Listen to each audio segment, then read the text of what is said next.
Hello and welcome to Passing the Torch, an online Bible study with your host and teacher, Bob Clark. Yeah, that's me. All right, so today is a lesson 11B of study 1 of a set of 8 studies that we're calling a Mosaic of Bible Prophecy. And right now we're in study 1, which is the introduction study. And today is lesson 11B, which means we had an 11A. And we're continuing to talk about Daniel chapter 9, specifically the last 4 verses 24 through 27. And so I am cutting this lesson. It's a long lesson, about 2 hours, cutting it into 3 different sections. So this is the second section. And let's pick up with where we left off last time.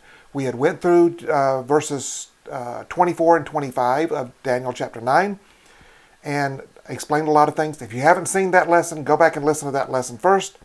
But where we ended was my paraphrase of those first 2 verses of Daniel chapter 9, verse 24, 25.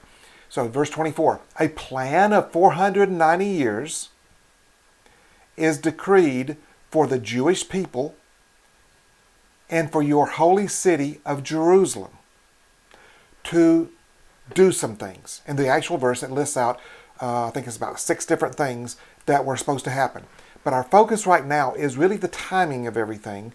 That's the reason we're teaching through this now instead of waiting until study 3 where we're going into Daniel, and we'll go into this in even more detail. All right? So there's a plan of 490 years.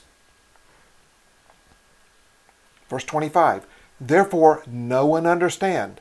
Now we pointed out last time, no. It does not say, this is for somebody else to understand. This is for your pastor, your priest, whatever, to understand, and they'll tell you about it. No.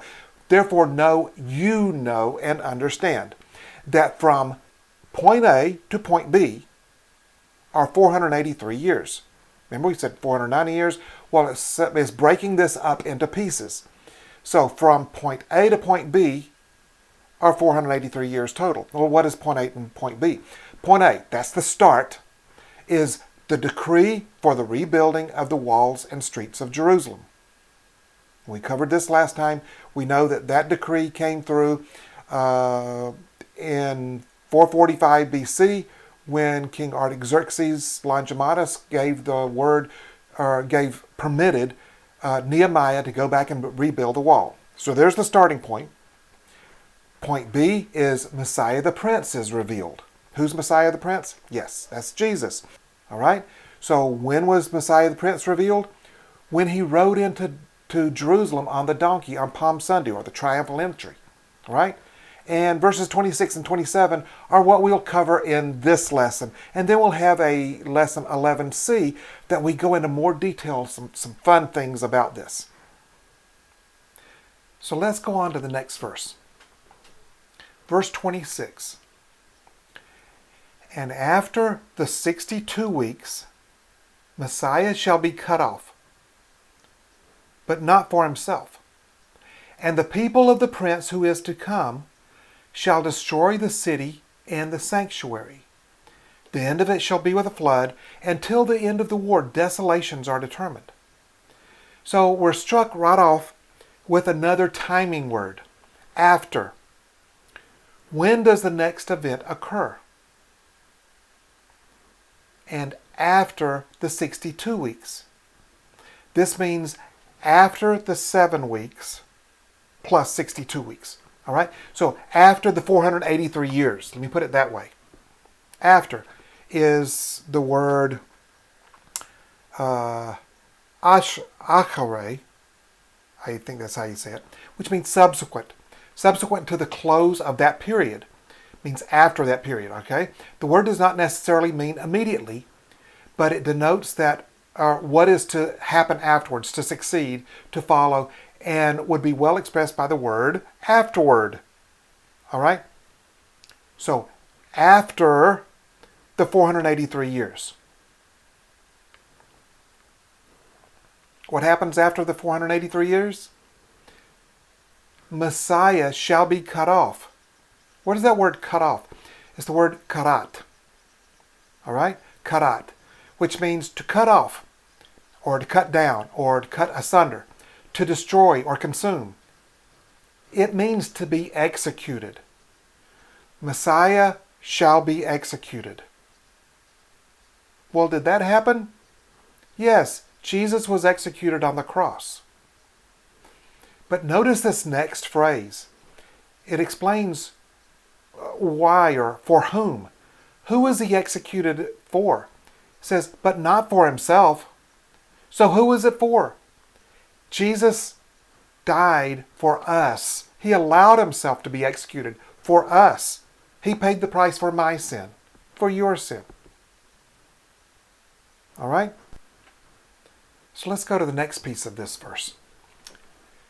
And after the 62 weeks, that is, after the 483 years, Messiah shall be cut off, but not for himself. And the people of the prince who is to come shall destroy the city and the sanctuary. So let's look at this. The people shall destroy. We're going to break this down a little bit different than the verse has. Okay, we're going to take out the prince who is to come for the moment. And the people shall destroy the city and the sanctuary.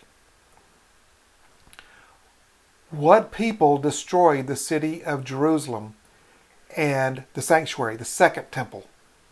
So we know that Nebuchadnezzar destroyed the first temple, his armies, but that was before this time. So this is prophetic. We know it. We understand that. What people destroyed Jerusalem and the second temple? The Romans destroyed the temple and much of Jerusalem in 70 AD. All right? The Roman legions also expelled the Jews and plowed the city under, actually just totally destroying the city of Jerusalem and plowing it under and rebuilding on top of it.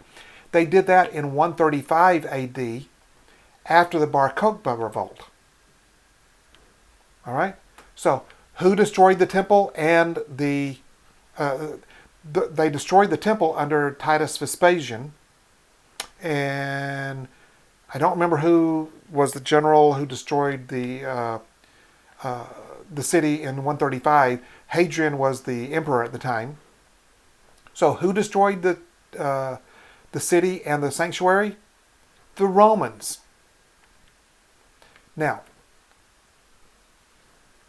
who is the prince who is to come? It's talking about the Antichrist, the future Antichrist, the prince who is to come. Now, in one sense, we have a type. Remember, type, antitype. We have a type of that prince being Titus Vespasian. Turns out Titus Vespasian was the son of Vespasian, who became emperor. That was his son. He, at that point, then was prince. So he is a type. The future Antichrist is an antitype. The prince who is to come is the Antichrist. Some will read this and they see that this should be interpreted as that's the Messiah, because the same word is used for prince here, Nagid. But read through it. The context indicates that it's obviously another prince. How do I know that? Because the people of the prince who is to come, if the prince who is to come is the Messiah, who is the people? The Jews, the Jewish people. The Jewish people did not destroy the city and the sanctuary. The Romans did. So therefore, this is talking about the future Antichrist. So we can see that the prince who is to come, the Antichrist, is what nationality? All right?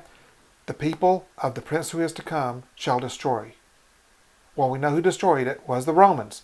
So if the people of the prince who is to come is the Romans, then that means that the Antichrist must be somehow or another a Roman, right? We're going to talk about that more later, but he has to be Roman of some type. So if you can see at the bottom of the screen here, my timeline that's going on, we have Early on in this 483 years, we have the walls and streets of Jerusalem are rebuilt. We have Messiah the Prince shows up right at 483 years. We'll explain that in a little bit, because we find out that that was to the day. Then we find out that after that, the Messiah was executed. After that, Jerusalem and the temple were destroyed. All right? So if you can see this timeline, it's showing that you have the first 49 weeks, then you have, 49 years, 7 times 7 years, or 49 weeks, 7 weeks. Then you have the 62 weeks, or that second period of 434 years, which totals 483 years. All right? Then you have a gap. Remember I told you that there's a gap in here, is determined time, that there was a gap. We can see now that there was a gap. That gap comes after the 483 years, before that last 7-year period. What happens during that time period? Well, we see that at the end of it, Messiah shows up. After that, Messiah is executed, and Jerusalem and the temple are destroyed. That happens in the gap. All right?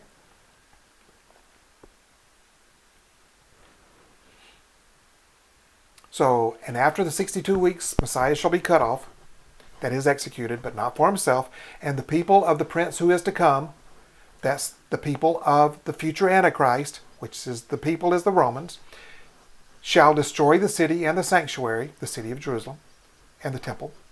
The end of it shall be with a flood. Until the end of the war, desolations are determined. The end of it. The end of what? The end of Jerusalem. They shall destroy the city and the sanctuary. The end of it, the end of the city, shall be with a flood. But this term, shall be with a flood, we think of a flood of water, right? All right, that's the first thing that comes to my mind, is a flood of water. But you'll find a number of times throughout the Bible, and we use the term now, that it's not talking about a flood of water, but a flood of war, or a flood of soldiers. All right? The Battle of the Alamo, we can talk about a flood of Santa Anna's troops coming over the Alamo walls, barriers. All right? We refer to that as a flood of soldiers. That's what they're talking about here. The end of it shall be with a flood, with lots and lots of soldiers, a lot of war, until the end of the war, desolations are determined. The end of what war? It's the war that starts with the destruction of the temple. It's the war against the Jewish people. All right? In 70 AD, when the temple was destroyed, the Romans started basically throwing the Jewish people out of Jerusalem. And by the time you get to 135, the Emperor Hadrian made it to where, by law, Jewish people could not be in Jerusalem. That war has never ended. The Jewish people have been hated for 2,000 years by various factions. This is what they have had to live with for 2,000 years almost. So that's the war. You know, we in our schools, we learn about the Holocaust, but there were things that happened throughout that 2,000 year period. The Holocaust is just one of the newest ones. Consider, okay, so I'm teaching this in May of 2025. It was only 2 years ago, October 7th of 2023, that Hamas killed over 1,000 Jewish people. That war still exists. All right, till the end of that war, when Jewish people are no longer fought against, desolations are determined. Well, what's a desolation? It's not one of those words we use every day. A desolation is an act or instance of destroying or devastating land, population, community, etc. or the state of being destroyed or devastated as land, population, community. Okay? So, till the end of the war, desolations are determined. Destruction is determined. All right? Look at Israel today. When they came back into their nation in 1948 and started rebuilding, they started now overcoming those desolations. Have they fully overcome them? Not as long as Hamas continues to attack and they have to hide every 30 minutes from rockets coming in. That's desolations. Again, are determined, that is, are decreed. When did that war end? As I said, that war is still ongoing. They're still under attack by the world.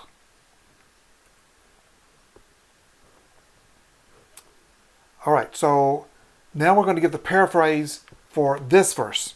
We'll read it first out of the New King James. And after the 62 weeks, Messiah shall be cut off, but not for himself. And the people of the prince who is to come shall destroy the city and the sanctuary. The end of it shall be with a flood. Until the end of the war, desolations are determined. So let's try to simplify this with a paraphrase. After the first 483 years, the Messiah will be killed. But for us, not for himself. Also after this, and before the 70th week, or that 70th 7-year period, the city of Jerusalem and the temple will be destroyed violently. And then the timeline at the bottom, we see exactly that, right? Is you happen 70 AD, the Jerusalem and or at least the temple was destroyed, and 135 Jerusalem was destroyed. So let's look at verse 27. Then he shall confirm a covenant with many for 1 week, or 1 7-year period. But in the middle of the week, he shall bring an end to sacrifice and offering. And on the wing of abominations shall be one who makes desolate, even until the consummation, which is determined, is poured out on the desolate. That's a lot of words, even in one verse. What does it mean? All right, let's start off. Then he shall confirm a covenant. Who is he? It's the Antichrist. All right? If you look at the previous verse and put them all together, he is the Antichrist. What does the Antichrist do? He shall confirm a covenant. Some people say that he makes a treaty. All right? But that's not what the words say there. It is that the word there that's used is he confirms or strengthens a covenant. Now, some people also say that, I'll do this with the next line here. Who is the covenant with? It's with many. That's what the words say. All right? So some people say that many here is talking about the Jewish people. So when he makes or confirms a covenant with the many, or with many, that he is confirming the Abrahamic covenant, allowing them to rebuild the temple. Now, probably we'll mention this again here in a moment. I don't know. All right? So that is what some people say it is. I'm not saying either way. How long is the covenant for? It says, for 1 week. What does that mean? For 1 7-year period. Remember we had 69 weeks, or 69 times 7, 483 years. But the whole prophecy was for 490 years. There was another 7-year period still hanging out there. Remember there was a gap. All right? So this is that part of that, okay? This is that last 7-year period. It is the 70th week, as we sometimes call it. It's the 70th of the originally defined 70 weeks from verse 25.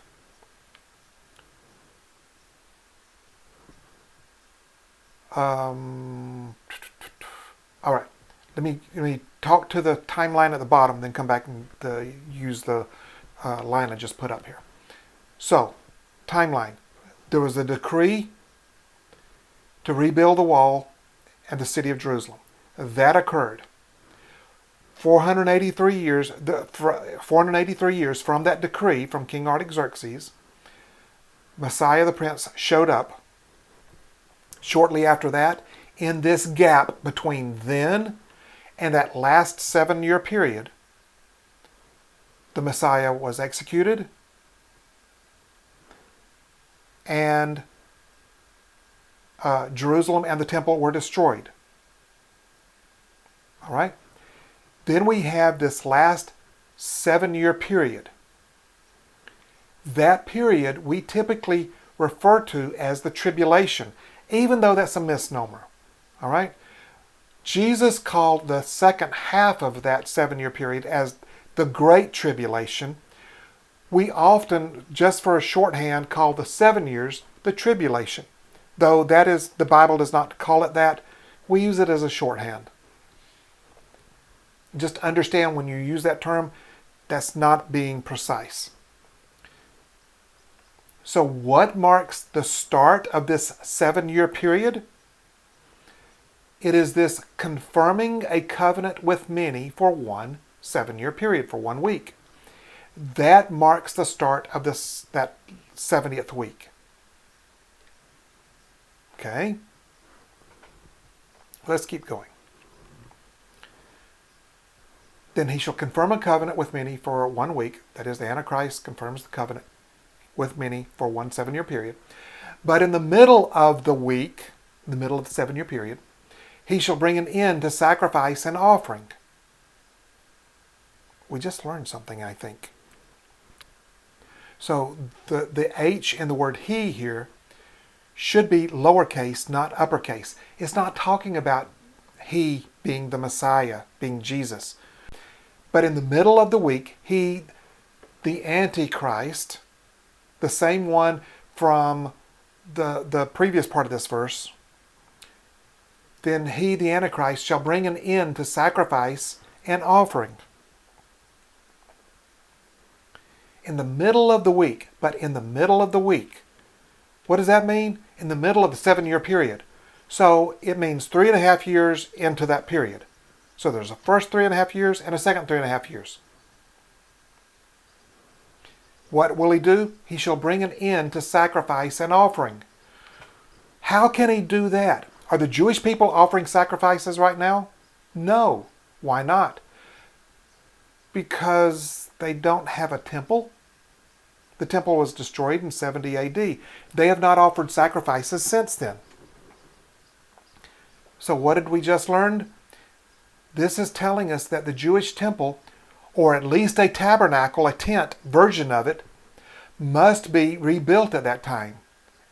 And we can make some really good assumptions putting things together that this is not a tabernacle, but this is the temple, will be rebuilt. The Jewish people require the temple to offer sacrifices. All right? So we now have, if you're looking at the timeline at the bottom, if you notice I separated out that 70th week and made it larger at the very bottom. So at the start of that 7-year period, the Antichrist, I've abbreviated as AC, confirms the covenant for 7 years. Then you have the first 3.5 years. Then you have the middle point of that 7 years, at which time the Antichrist ends Jewish worship, sacrifice. And then you have the last half of that 7-year period. We good so far? Then we have the next part of that verse. So let me read through the whole thing. Then he shall confirm a covenant, that's the Antichrist, shall confirm a covenant with many for 1 week, 1 7-year period. But in the middle of the week, he shall bring an end to sacrifice and offering. Here's the pieces we're going in. And we're going to take these two pieces together. And on the wing of abominations shall be one who makes desolate, even until the consummation which is determined is poured out on the desolate. What does that mean? Okay, so we're going to read this same verse through a number of different translations. And what you're going to pick up on all of this is this is very difficult Hebrew to translate. So that was the New King James. Let's look at it in the Amplified Version. And I'm just going to read the last phrase there. And upon the wing or pinnacle of abominations shall come one who makes desolate, until the determined end is poured out on the desolator. It didn't help me any. I believe it's the Revised Name King James Version. And for the overspreading of abominations, he shall make it desolate, even until the consummation, and that determined shall be poured upon the desolator. So let's go on and look at the International Standard Version. Destructive people will cause desolation on the uttermost edge of the sanctuary until it is complete, and what has been decreed is poured out on the desolator. Again, that's not helping me at all. The Holman Christian Standard Bible, for that part, says, and the abomination of desolation will be on a wing of the temple until the decreed destruction is poured out on the desolator. Okay, this is finally helping me a little bit here, because I've heard that term, abomination of desolation. Not quite sure what it means at the moment, but I've heard it. And the abomination of desolation will be on a wing of the temple until the decreed destruction is poured out on the desolator. Well, I can take a guess that the desolator is the Antichrist. He's the one who destroys. So destruction is going to be poured out on him. Let's look at the NIV, the New International Version. And I'm going to read the whole verse again for this. He will confirm a covenant with many for 1 7. In the middle of the 7, he will put an end to sacrifice and offering. And at the temple, he will set up an abomination that causes desolation, until the end that is decreed is poured out on him. On who? On the Antichrist. So I'm starting to see into it, but I'm not quite there yet. So how are we going to figure this out? We're going to ask Jesus. So the same verse is at the top.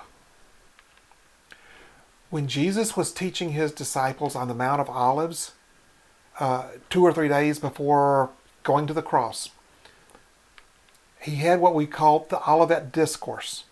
And in that, he points back to these very verses that we've been studying.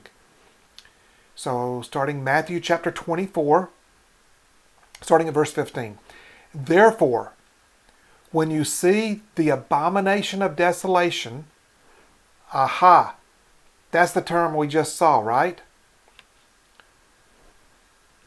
When you see the abomination of desolation spoken of by Daniel the prophet, he's pointing back to these verses. Standing in the holy place. Standing in the holy place? Whoever reads, let him understand. So again, we're supposed to understand. Then let those who are in Judea flee to the mountains. Let him who is on the housetop not go down to take anything out of his house. And let him who is in the field not go back to get his clothes. But woe to those who are pregnant and to those who are nursing babies in those days. And pray that your flight may not be in winter or on the Sabbath. For then there will be great tribulation, such as has not been since the beginning of the world until this time. No, nor ever shall be. So what is this? In the middle of this 7-year confirmed covenant, the Antichrist will break his agreement and abolish Jewish temple worship. But he's going to go beyond that. He's going to set up an idol. So when you hear this term abomination, it is almost always tied in somehow or another with idol worship of some type. The abomination of desolation is an idol being put up in the most holy place of the Jewish temple. Okay?